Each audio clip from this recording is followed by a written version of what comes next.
Good morning, good afternoon, good evening, ladies and gentlemen, wherever you may be in the world. Welcome to today's conversation on Gift of Healing TV. I'm Sarah Jane, and I am delighted to welcome my two co-hosts for this program, Diane Woodford. Diane, hi. Hi. And Scott Holmes. Hi, Scott. Hey there. And we have a guest with us, as always, Valerie Probstfeld, yes? Yes.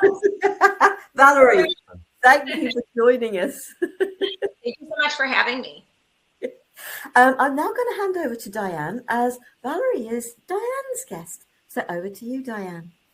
Well, thank you, Sarah Jane. And I am so excited to be guest host here, be here on this panel with all these phenomenal human beings. And Valerie, thank you for your yes. Just a little. Valerie and I connected a little bit over a year ago, and we have just enjoyed becoming just really good friends, enjoyed many conversations, enjoyed speaking on mental back roads and highways.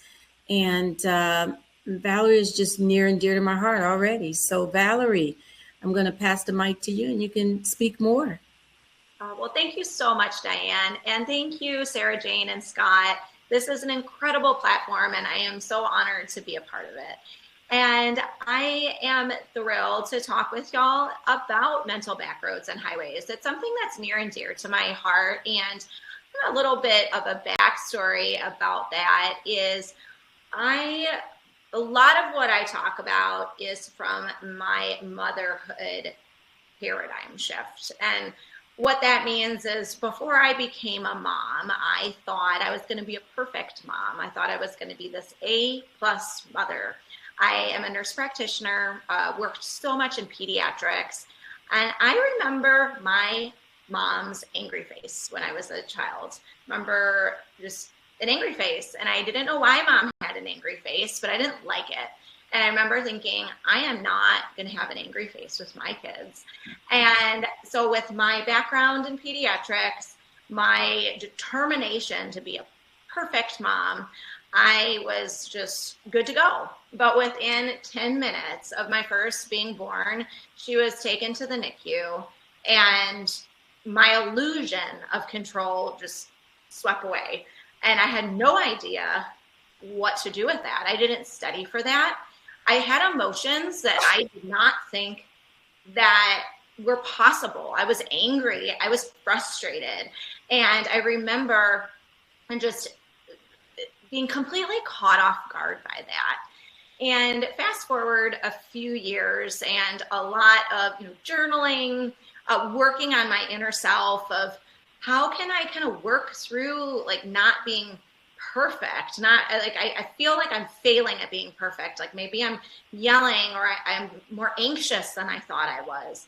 I then had my NICU baby. She was about 2 years old, maybe a little bit older than that. She told me, Mom, I hate when you're yelling. I hate your angry face. And I just remember being like, what? No, I don't have an angry face like my mom does. I don't. But at the same time, I'm also a musician. I'm a flute player. And I knew we had a camera running in the background because we had a nanny over earlier. And I'm like, let me assess my performance. Like I remember scolding at her about something that I didn't think it was, I don't remember what it even was. But I remember being like, surely I'm not as bad as my mom yelled. I didn't have an angry face, but when I watched it, I sounded exactly like my mom. And what was in my head was not at all what my daughter was seeing. She was seeing mom's angry face.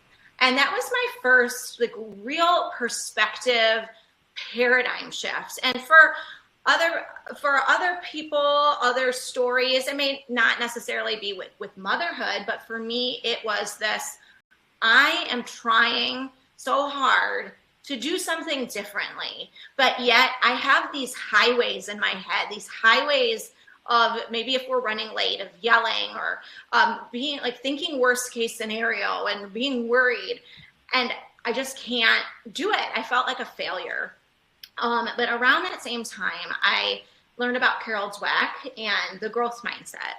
And that was such a profound realization when I realized that it's just not yet. Failure is not really an option for any of us. And Carol Dweck's work is more in the school setting of having this not yet, you can get there, trying to essentially tell children that it's not a pass or fail. And I think I always thought that. It was always this black and white. I'm either passing at what I'm doing or I'm failing. And then there's that shame that comes in. And when I was like, well, actually, it's just not yet. Let me work on this. Let me think of it from the Carol Dweck's growth mindset. I am working on something right now. I'm going to practice this like I practice my flute or like I practice other things and give myself that grace. So where the mental backroads and highways comes in is, with my background in neurology, I've always loved neuroscience. And I thought about it from that perspective. I remember drawing like little neurons, so our brain cells, and the connections between the two. I always loved drawing like anatomy type stuff and drawing really anything, and even like with nature and how similar, if you look at a nerve cell, it looks kind of like branches from trees. And how it was interesting when I put that to the growth mindset, and I was thinking about that, being like, if I maybe try something different in the moment, if I lengthen my space between reacting and responding, I can maybe grow different pathways around the frustration. Viktor Frankl, his famous quote, or one of his many famous quotes, is between stimulus and response, there's a space. And between that space lies our ability to choose, which also leads our growth and our freedom. So I really tried to be my own patient at that point in time. As a nurse practitioner, I wanted to kind of keep a patient diary almost of, if I'm yelling right now, what kind of mental backroad can I take in this moment? Maybe I can choose gratitude. What am I thankful for right now? Or maybe I can choose mindfulness. I can look outside. I can get outside, look at a tree and have that ground me. Or maybe it's simply just smiling. If I have an angry face, turning it into a smile. Or giving myself compassion or giving others compassion. So I'll leave it at that for now, because I know that was a long-winded answer to Diane, but that's kind of how this all started. Bless you. Thank you for sharing. And well, I think the important thing in a conversation with my niece and Diane and I were talking about, we're here to have a human experience. Yes. There is nothing to forgive ourselves for. Can we really fail? Not if we learn from it. I don't see there being failure. But when you said about the black and white, it's just like, that is exactly how children see the world. It's black and white. It either happens or it doesn't. And it's very difficult for children to see the grey areas, the colourful areas, the differences, the things that are outside our control. But there are things within our control. Where do we put our energy? And that's, I think, really what you're here. Where do we put our energy? Do we, and everything you're talking about is like a learned behavior. Everything that you're talking about you doing, it's learned because that's what you witnessed your mother doing. Mm-hmm. So that's what I think this is, to me, this is what this all sounds to be about, is sort of those learned behaviors, how we pull ourselves out of those so that we aren't mimicking our parents. And I'm sure, sort of, Scott, you've got things that happened that were saying that you were either you chose very strongly not to copy your father, or you suddenly found yourself doing the things your father did, sort of, because it happens with all of us. It doesn't matter. Mm-hmm. Mothers, fathers, grandparents, whatever. Grandparents have got a little bit more freedom. So, Scott, any thoughts that you've got? Oh, I love that part of it, because we're conditioned, right? We were conditioned by our upbringing. And I would always say, I'll never say that to my kids. I'll never do that with my kids. And of course, I had 3 by the time I was 25. And all of a sudden, my father was coming out of my mouth. And I'm like, I swore I'd never say that. And because it's a natural reaction. And it's when you're tired, when you're hungry, when you're stressed out, when you're trying to do things. And I had a middle daughter that used to be able to push my buttons. I think she used to make a bet with her friends to see how quickly I would react, because she would push them so well. So you're right about, I love the term that you use, mental backroads and highways. And how did you come up with that kind of the drawing of it? Now, you said something about the trees, and I've been noticing the trees behind you the whole time. I don't know if you're going to have a really severe storm, because they're moving quite well.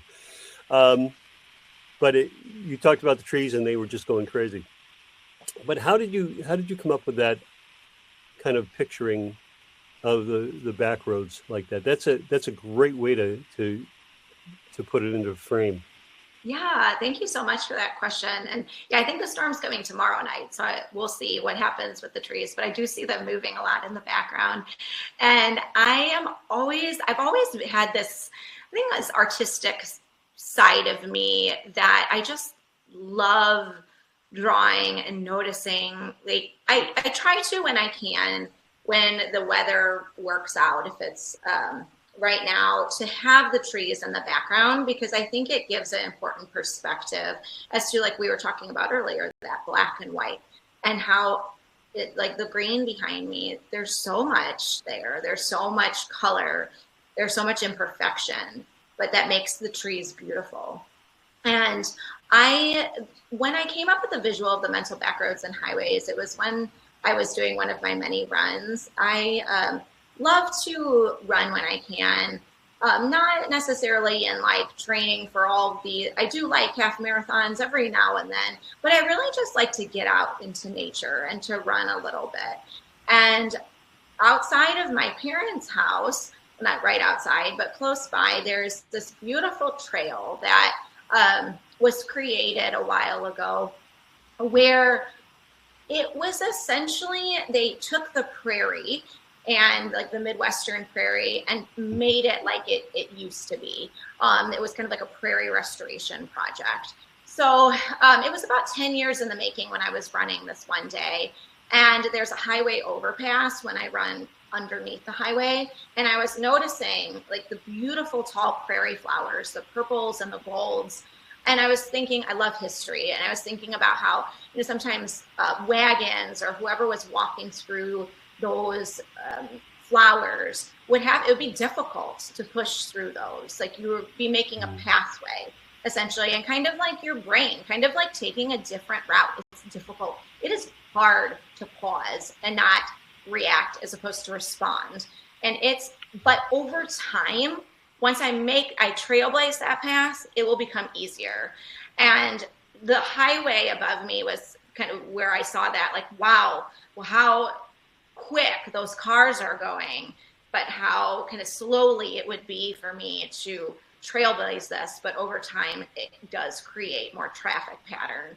And so I really tried to visualize those things when I was writing my book, To Mom Is to Love, of pioneering a new kind of motherhood. Pioneering really kind of means that trailblazing, understanding our brains in a way that we can create new pathways together. And just because it may be hard doesn't necessarily mean that it's worthwhile. And so there was another example of being in the forest in the snow and trying to kind of take my toddler. I was holding my toddler, and we went to a sledding hill with the older two kids, and how it was hard to get there. But once I got to the sledding hill with everyone, I was so glad I got there. And it was this magical, beautiful world that if we didn't endure that hardship, we wouldn't have gone to that destination. So that's kind of where I came up with that idea and those visuals. Beautiful. Thank you so much. Yes, I love that. Sorry, Scott, did you want to say something more? Nope. Oh, okay. I just wanted to make sure. I don't want to do an illegal lane change on the mental roads. And yeah, so no, the pause. What you were saying about the pause just really resonated with me. Just taking the pause. That power in the pause is phenomenal. It's a game changer because you can be ready to really just blow your top, seriously, but you just stop. You take a pause and even mentally count to five. And when you speak, breathe, or begin again, you have reset your neural circuit, and it's not that bad anymore. But let's be realistic. Sometimes 5 seconds is not enough. And sometimes you have to just like take that pause and excuse yourself for a minute and then just come back to it. But the bottom line is just in that pause. And so I love, the feedback from everyone, and I think this is a really great conversation. And I'll conclude with this. The more that I tried not to be like my mom, the more that I became my mom, to the fact that even without saying things, I could look in the mirror and I'm like, oh my goodness, I look like my mom. Like, I see my mom staring back at me. And everything that I said that I wouldn't say or do, I did. But my pivot, my back road to it is I handled it different because I could apologize. I grew up in an era where, you do as I say, not as I do. And I'm not apologizing to your kid. Go sit down somewhere. But I don't want to hear it. Right. And so even as I found myself saying to my kids, you do as I say, now, oh gosh. And then it's like, having the courage to go back and say, you know what, mommy, sorry. I wasn't, that wasn't right. And I apologize to you. And just that changes. That's a mental back road that just kind of pivots. So just opening up the floor to you guys, what are some pivots that you found yourself, taking on the mental back roads? Valerie?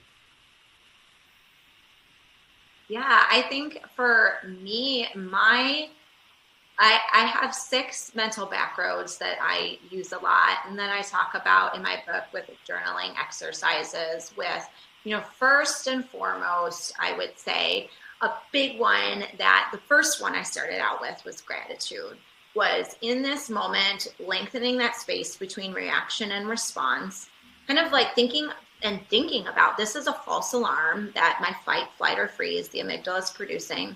In the Midwest, there's something called a tornado alarm that y'all may be aware of it. And they will test it the first Tuesday of the month at, I believe, 10:01 a.m. or something like that. It sounds exactly the same as the real alarm, but one is a test and one is different. And you have to kind of train your brain in a way, lengthen that space of, is this a false alarm I'm responding to or a real alarm? And if it is a false alarm, let me try a back road. Let me try listing in this moment 5 things I'm grateful for right now. Now that's so much easier said than done. And some days are better than others. Some hours are better than others.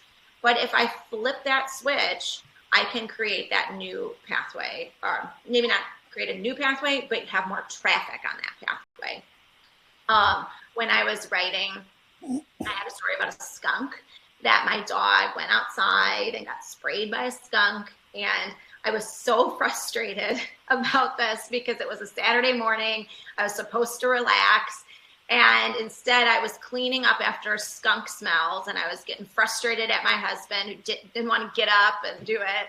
And so, but then I took that pause and I realized that I can be grateful in this moment.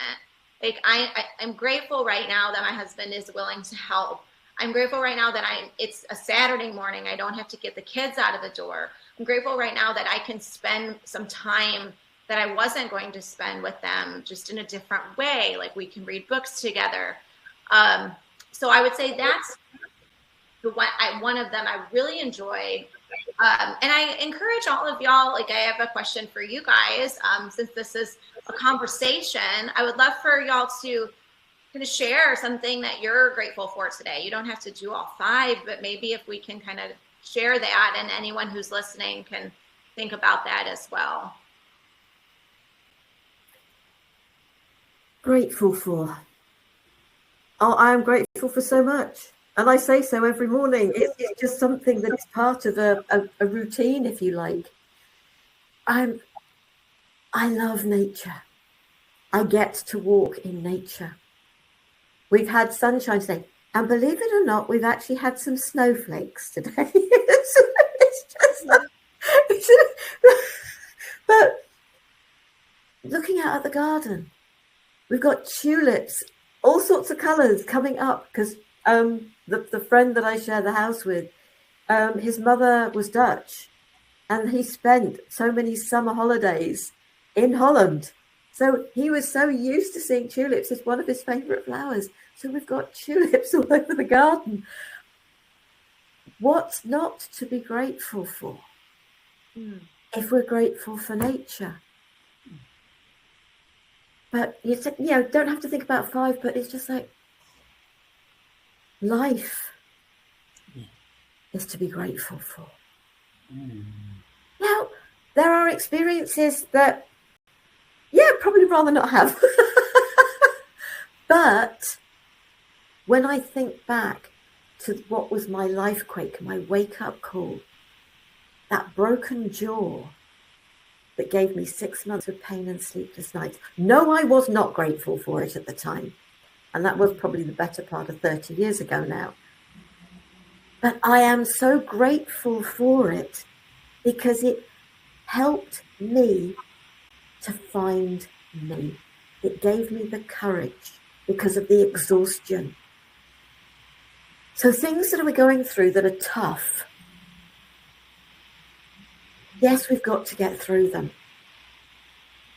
But be open-minded to the gift that it's bringing you. And so to turn around and say, I am so grateful for a broken jaw and 6 months of pain and sleepless nights. Probably got an awful lot of people out there thinking, really? Yes. Because I wouldn't be where I am doing what I do today and having gone through a good chunk of my healing journey to get me to this point. So there is so much in life to be grateful for. Yeah, Absolutely. that's beautiful. Scott? So, yeah, as you can tell, Sara Jane is never at a loss for being grateful. And I absolutely love her for it. This is who she is. She is gratitude on wheels. And the one thing, you talk about gratitude in all things. At one point in my life, I walked into a meeting and they said, I want you to list 3 things that you're grateful for. And at that moment in my life, I could not name 3 things. Could not name them. I literally, I was in such a bad state. I went home that night and I said, oh, wait a minute. I have a warm bed. I have a roof over my head. And I have a place that's safe. And that's what started me on that gratitude. And it really brought me out of a really dark space. Gratitude was a very, very first thing for me. And I love that you use that because there are so many instances in my life where, you get frustrated I'm like, I just have to take that deep breath, step back a half step and say, what am I grateful for? Mm-hmm. And, we have first world problems here. Let's be really honest. compared to the rest of the world, in different parts of the world that are going through conflict, that are going through really tough times.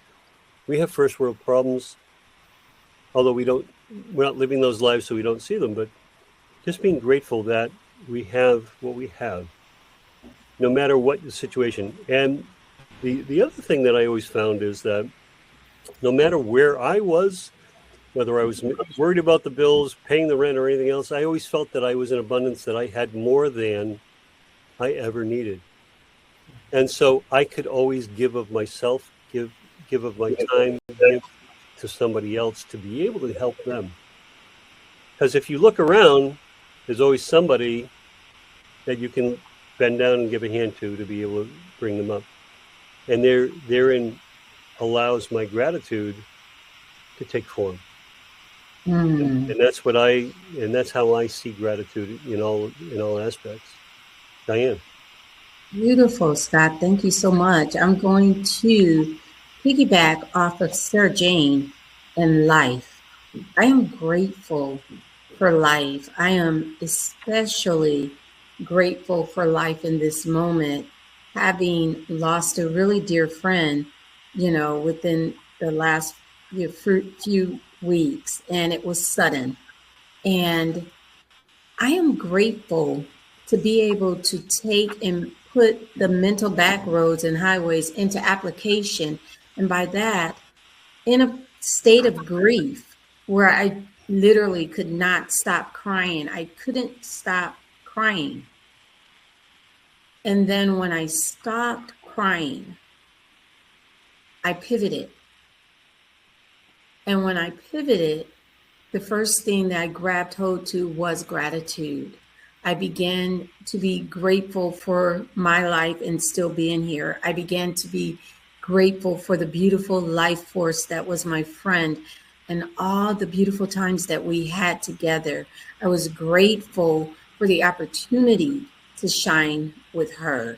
I was grateful for the music that she's left here on the earth to just continue to leave her legacy. Life. We say we're grateful for life, and I believe that we are, but sometimes it takes a life flame to go out on this side to really allow us to see life in all of its beauty and all of its form. Just a simple breath. So I would say I'm grateful for my breath, because there's many that are on ventilators that can't breathe on their own. And having lived through that with Charles, just the to be able to breathe. I'm grateful for that. I'm grateful to be here in the DR, right? In this beautiful place with the sunshine. I'm grateful. And finally, I am grateful for a hot shower, y'all, because although I get a nice warm shower in this beautiful place, I haven't felt hot water in 18 days. I just feel warm water. So this morning, as I was taking my shower, in gratitude to, just be in this space and have a shower. But I said, man, I just can't appreciate a hot shower enough. And I said, that's number one on my list. When I get back to the United States, I'm having a hot shower. So yes, Valerie, gratitude is definitely a huge way to pivot, on the mental back roads and highways, right? So, yeah, Valerie, you want to take us into? Absolutely. Oh my gosh. Well, thank you so much for sharing all of that. And I am so grateful for so many things as well. And it makes me think about when I was researching gratitude and really how powerful that is with, there's a study that talks about it's essentially kind of changing the thought process, changing what I'm not grateful for to what I am grateful for, and how powerful that can be. And I'm grateful for so much. You guys so eloquently said that. And I was thinking, I'm grateful also for the fact that we can talk around the world I think that's so incredible. I think sometimes we can focus on, with social media and stuff, and there are absolutely cons to that. But also at the same time, have gratitude for the fact that I can build relationships that I never would have been able to if it wasn't for the fact that we can talk, from Boston with Scott, and from England with Sara Jane, and from the Dominican Republic with Diane, and in Chicago with me. And that brings me to another mental backroad as well, with mindfulness. And, we think about mindfulness with so much of, we can pause, we can literally kind of just take in maybe this tree behind me, or listen to the breaths and be grateful for that. But also, I think it's really interesting that in the present moment, that's the only place we can meet other people. Like, our brain is a fascinating time machine. It can go to the past and it can go to the future, but it's also a lonely time machine. And I can't truly meet other people. I can't meet my friends or my family in that. I can only meet them in the present. And I think that's such power in community and being in this moment together. So I guess that's kind of a gratitude one as well as a mindfulness one. But I feel like that there's just so much there when I go to the beach and I think about when I look at the waves and how the waves are being influenced by space, as well as it's influencing my heart rate. It's soothing my heart rate. It's just wild to think of how this planet helps with us in so many ways that we just don't even really stop and appreciate. And I don't know how I could, when I truly put myself in that place, how can I be frustrated in that moment? How I feel like it would be hard to be frustrated in those moments. So yeah, that's what I would have to say about that. Nice. Nice. Mindfulness. I want to pick up on that. I want to pick up on that mindfulness, and I want to throw the ball to you, Scott. So when I say to you, Scott, mindfulness, what resonates? For me, mindfulness is all about presence. For me, it's all about, because before I came into this work, if somebody was mindful, you'd think of they were very thoughtful.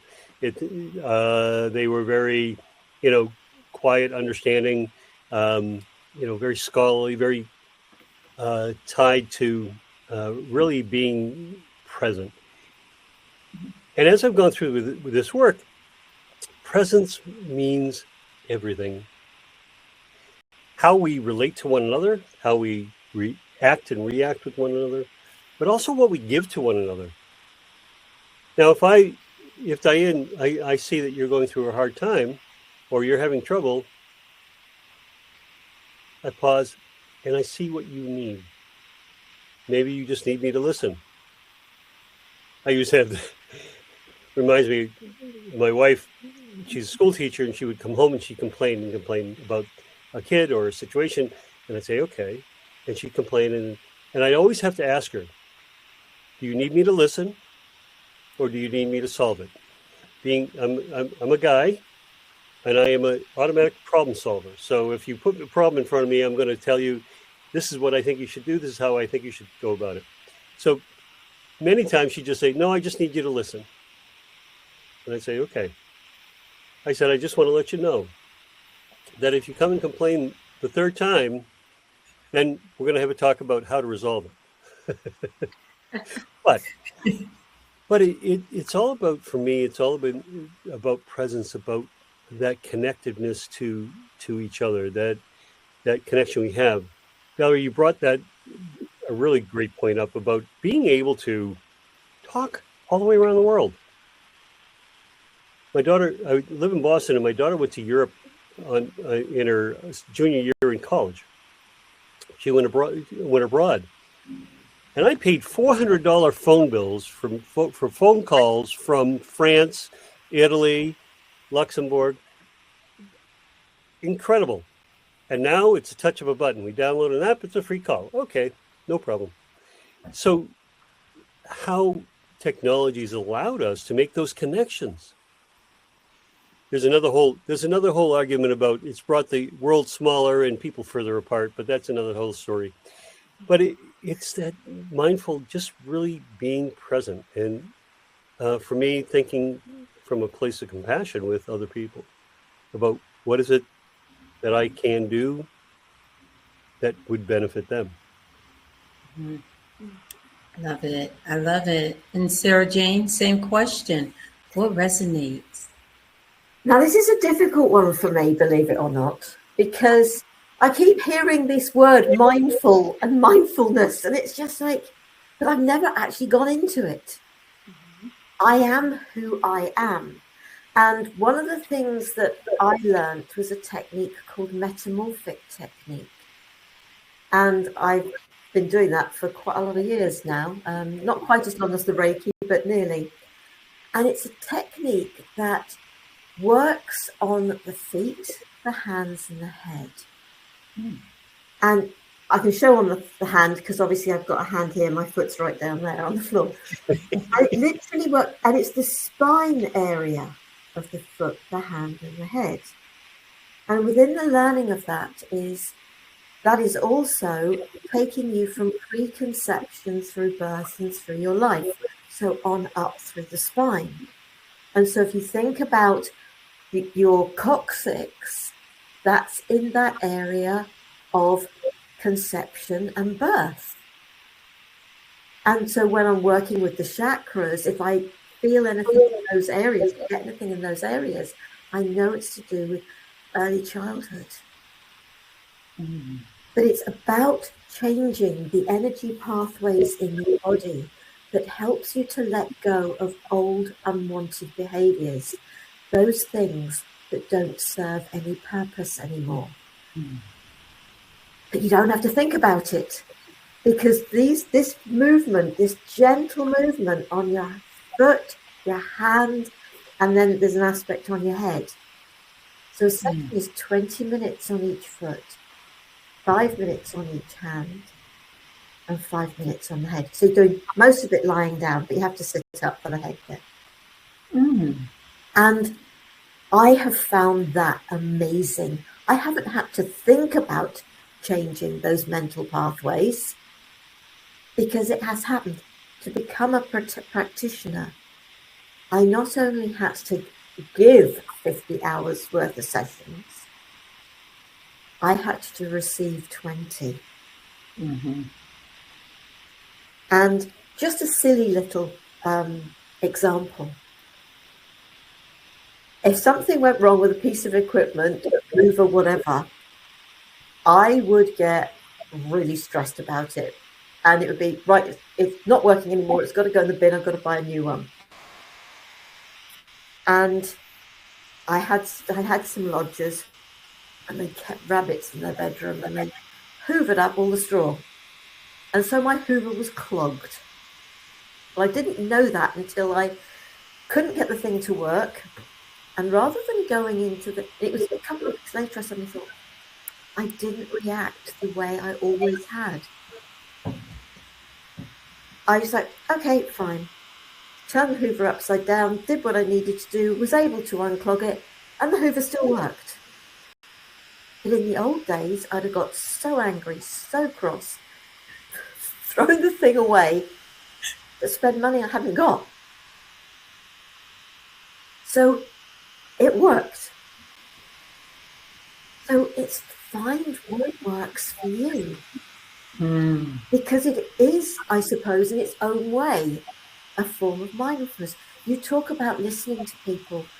That's exactly what we're doing. We've made a conscious effort. My mum's 88. She's the only one of that generation left. How are we going to learn about our family history? What my grandparents went through during the war, what she did as a child, etc. All of these things. How are we going to learn the history of our family to even be able to think, where did those learned behaviors come from?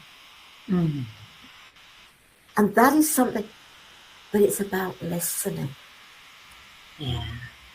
It is about thinking about things in a different way so that we can learn. And okay, so where did the stoicism come from in the family? Yeah, what I've heard about my grandmother, what my mother's been through. Of course, it's come down through the family. At times in the world when, and in life, when there was no giving in to the hurt, the pain, the frustration, the agony of what was going on around you. Right. You couldn't do it because you had to live in the now, but be thinking about the future. And my grandmother was a nurse, so absolutely my mother trained as a nurse. I just went into complementary therapies and working with energy. Exactly. So there are different things. What works for you? So I suppose because of the metamorphic technique, I've never really considered looking into mindfulness because it does it in its own way. That's pretty amazing, Sarah Jane. And it's what works for you, and it's how we see it. So, just briefly, mindfulness, when I think of mindfulness, I think of awareness, right? So, where mindfulness comes in for me is just being able to see when I am in and out of alignment. And when I am in alignment, being able to see how things flow. When I'm out of alignment, being able to see how there's just static on the line. Then bringing into that, is the static internal or external? Am I causing the static, or is the static coming from things outside of me? If I'm causing the static, finding a way to give myself grace. And I think we talked about that, Valerie, earlier this week, about just being able to give yourself grace when you see that, hey, I'm out of alignment, instead of beating up on yourself or, just getting on a hamster wheel about it, right? Just give yourself grace and move on. If it's outside of me, then just being able to release it in love. If I'm not causing that static, then realigning myself where I can just gently push that static away. But if I'm doing it aggressively, then I'm bringing static to static, right? So it's just like you're kind of getting on that wheel together. Sarah Jane, you mentioned about your grandmother and just that grandmother energy. And so Valerie just has a wonderful story that she tells. It's in her book, and she speaks on it. And it has to do with, her grandmother. It's just that grandmother energy. It's something about that grandmother energy. And as a grandmother, I can, speak to it firsthand.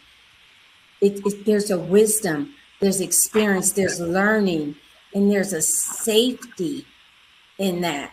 There's a safety in that grandmother energy that's smooth. It's a smooth safety. So I'm going to throw the ball to you, Valerie, and you can speak to that. Oh, well, thank you so much. And thank you for sharing all of that. I think there is so much of as you call it, grandma energy. I talk about my grandma that I call Rain Grandma in my chapter about smiling, because what I remember about Rain Grandma was that she always smiled. And as a child, I was looking for smiles, and she always offered that. And it was simply feeling safe and feeling loved.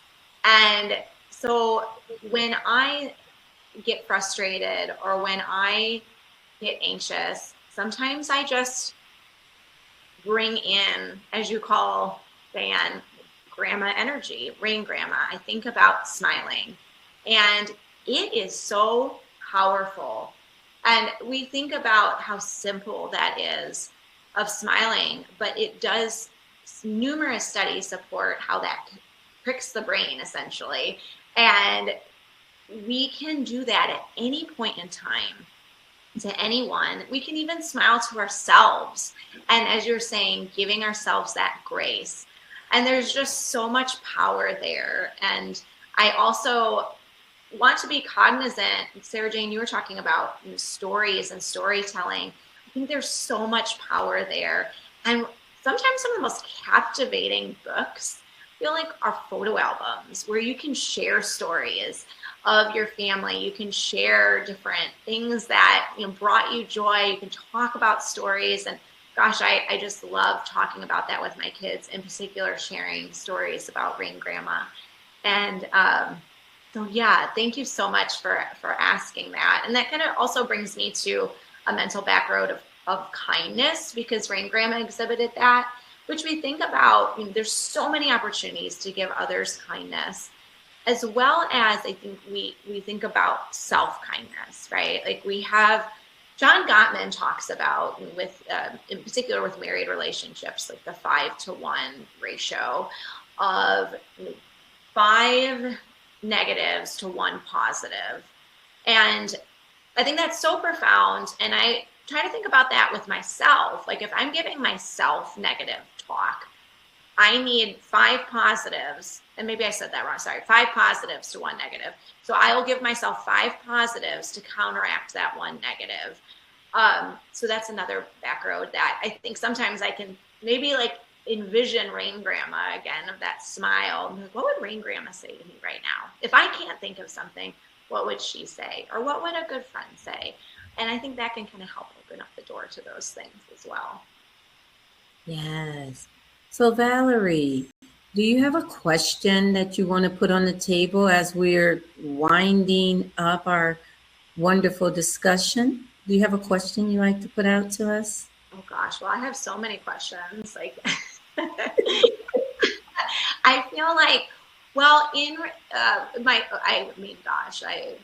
questions galore. I would love to interview each and every one of you about all sorts of things. And I think part of that is learning from each other. We mentioned earlier about listening, and really actively listening, asking, being curious about one another.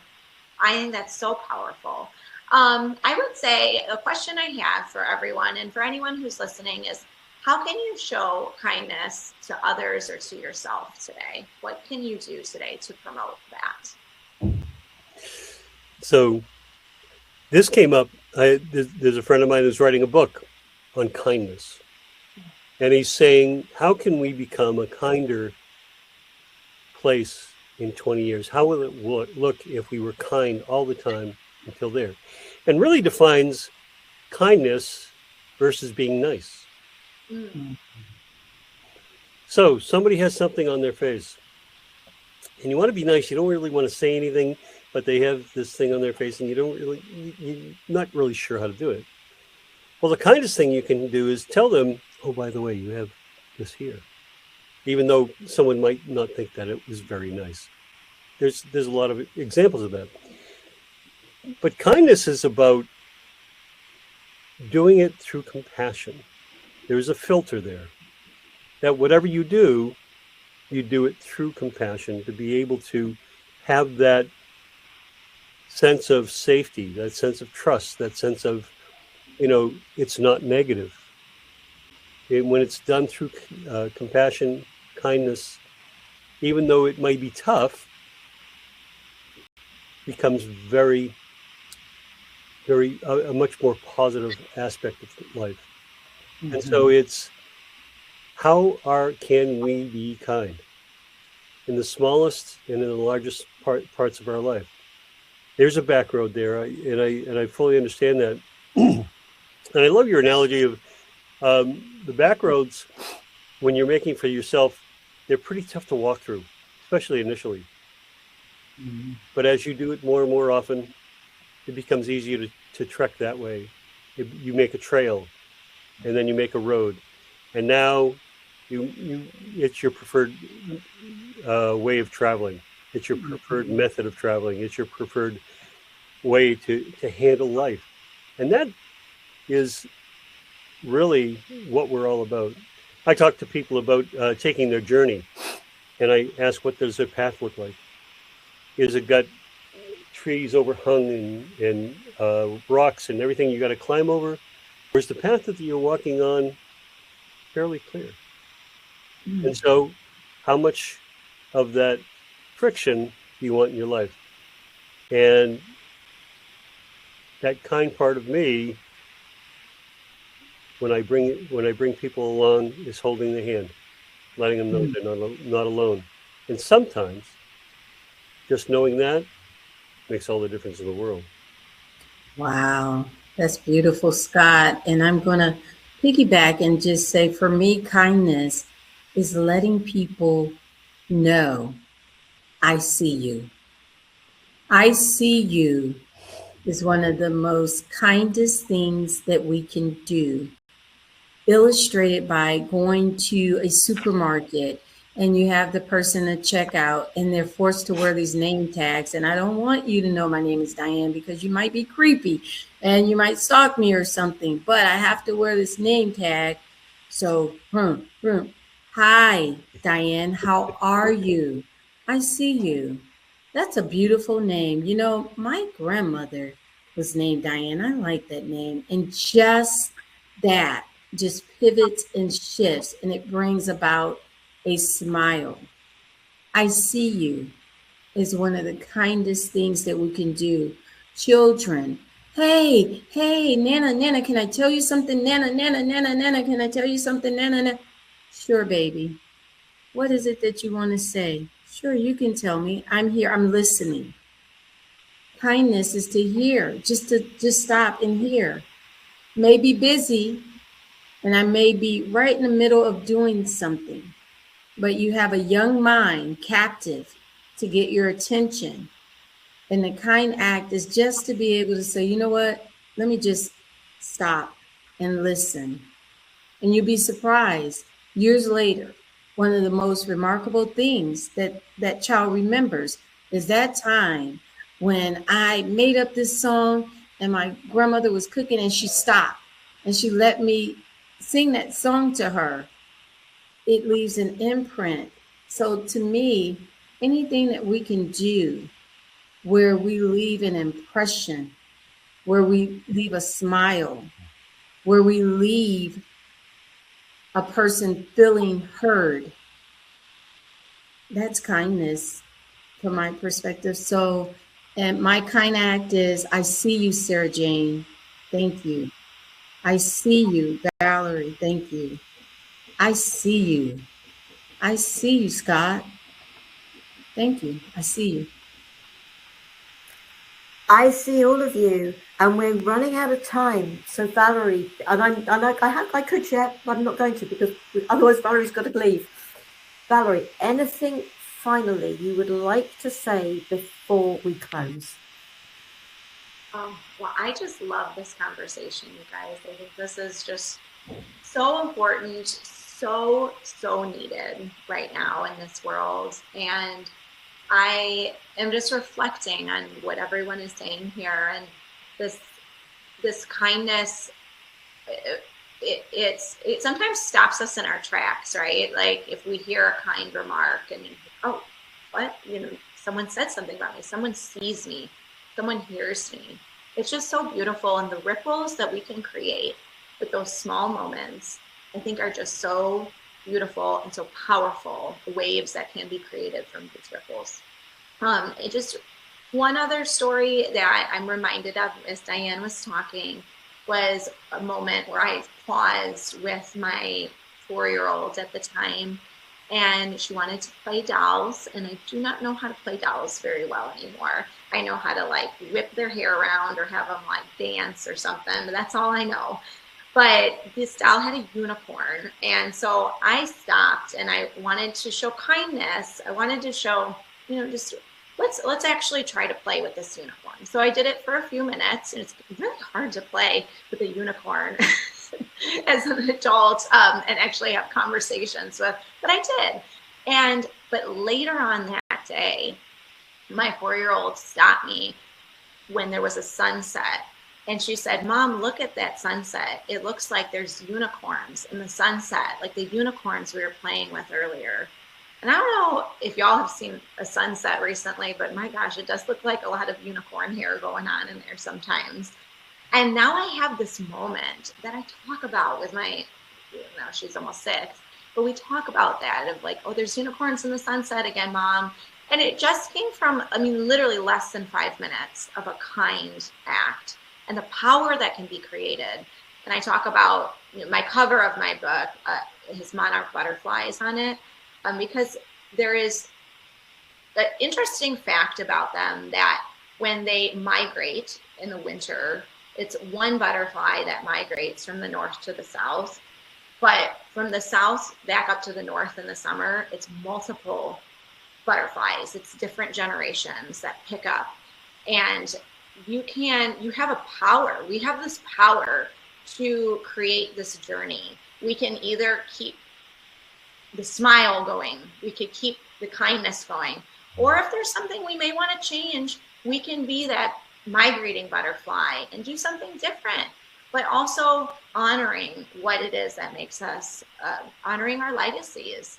So thank you so much for this time to share all this, you guys. It's an absolute pleasure, and I absolutely love everything y'all are doing. And thank you for everyone who's listening as well.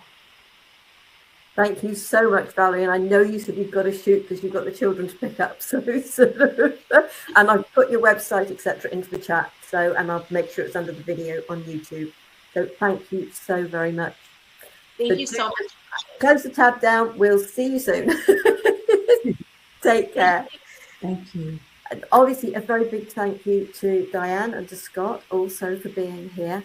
And it's always lovely to have these conversations. It really is. Next week, I'm being joined by David McLeod, 13 Divine Tools for Life Mastery. I think you're aware of that, Scott. And so he's going to be joining me and sharing about that. Thank you to each and every one of you, to those of you that watch, whether live or the recording. Take care, be safe, stay well. Namaste, sweet souls. Bye. Thank you.